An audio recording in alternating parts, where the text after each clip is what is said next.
Hello everyone. Today we're going to continue our conversation about population files, and we're going to start talking a little bit more about troubleshooting a failed population file upload.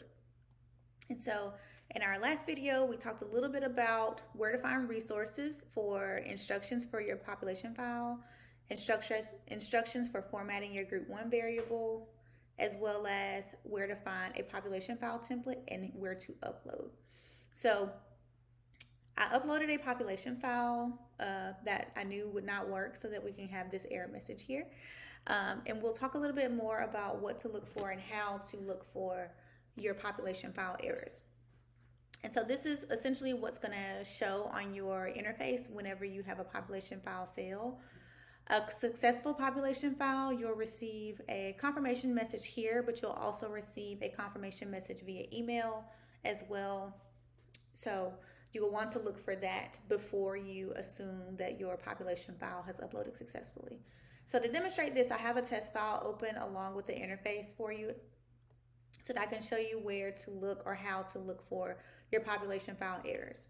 So whenever you have a population file upload fail, you will see an error message inside of this section, but you'll also be able to review any minor issues with your previous submitted file by clicking on the link that they provided here. So I've already, for ease, clicked this link, downloaded us a test file so that we can look through it.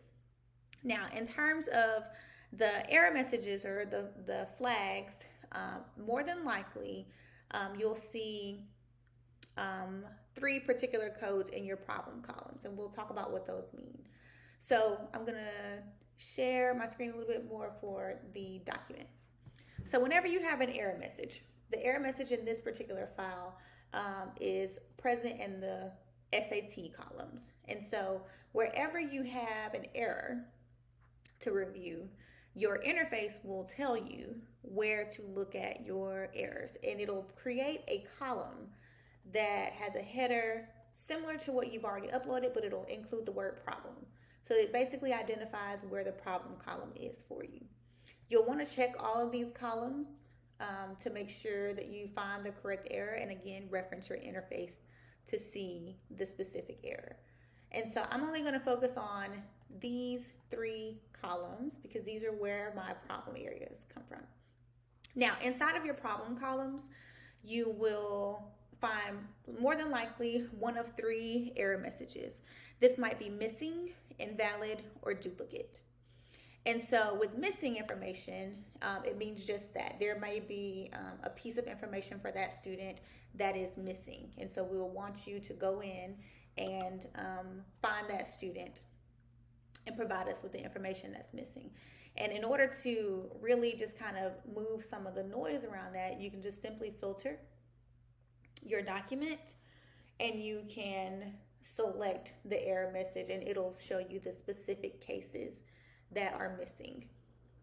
If you have an invalid response like we do here, invalid responses typically mean that you have included a character or some type of response in the field that is not accepted. And so in these cases, you may want to view your instructions, your formatting instructions, for example, the instructions for formatting group 1 variables, so on and so forth, to make sure that you are using terms in your file that our system can identify.